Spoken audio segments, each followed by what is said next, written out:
Umugani wa Sabizeze bya Sabiyogera. Habayeho umugabo akitwa Sabiyogera akaba umwami, ashaka umugore yabura imbyaro. Bukeye umugore ajya ku muhanuzi amubwira kujya anywera amata mu nkongoro, akisiga n'amavuta yo mu nkondo. Umugore aragenda abikora atyo, ariko umwami abonye ko adasama aramusenda. Amuremera inka, amuha n'abagaragu bajya kumwubakira iyo giterwa inkingi yo mu ishyamba. Ariko akabajyana inda batabizi. Aza kuyibyaramo umuhungu amwita Sabizeze bya Sabiyogera. Kera kabaye, abahigi b'ibwami bagiye guhiga hafi y'iryo shyamba babona ahantu ku musozi hari umwotsi, bajya kwaka igishirira cyo kunywa itabi. Bahasanga umugore n'umwana ushishe neza akina n'abandi bana. Abahigi babaza umugore bati, uyu mwana ni uwande? Barabasubiza ati, ni uwanjye. Barabagaburira, babaha inzoga barataha. Iyo nkuru yaje kugera ibwami, abahigi babwira umwami ko babonye umwana basa cyane, ko uwo mugore yagiye afite inda. Umwami mu gushidikanya kwinshi ati, mufate abo bahigi mubabohe, kuko yumvaga bari kumushinyagurira, urebye imyaka yose bamaranye n'uwo mugore atabyara. Hagati aho kandi Sabiyogera izabukuru ryari rimaze kumurembya. Hanyuma atuma abagaragu be ati, mugende munzanire uwo mwana, burya Imana ikora ibyayo, wabona impaye uwo nzaragiye ingoma.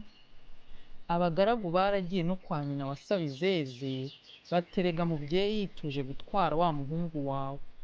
Nawe ati, Sabizeze ntawe uhari, reka nigire ahirengeye muhamagara araza. Nuko araterura agira ati, yewe Sabizeze bya Sabiyogera, mwana w'inkondo n'inkongoro, mwana w'ibisage n'ibikinga, ngwino witaba abambari ba so baje kugutwara. Sabizeze nawe aramusubiza ati, ndi mu muyaga sinumva, urahuha sinumva, baradahira sinumva, inka zirashoka sinumva. Mureke nuhire inyana kandi nirabe ingondo, sinanga ndaza. Sabizeze ubwo araza, ingabo za se ziramubwira ziti, cyo sezera tukujyane, umwami aragushaka. Sabizeze nawe ati, reka ntaho munjyana ntaye urungano rwanjye na mama wambyaye nsize muri iri shyamba. Abagaragu basubirayo babwira umwami uko byagenze, nuko umwami yiyemeza kwigirayo. Ageze mu marembo kwa nyina wa Sabizeze abaza aho umuhungu we ari. Nyina aramusubiza ati, yazindukanye n'ingabo ze bagiye kumasha, mwihangane gatoya mbahamagare baraza.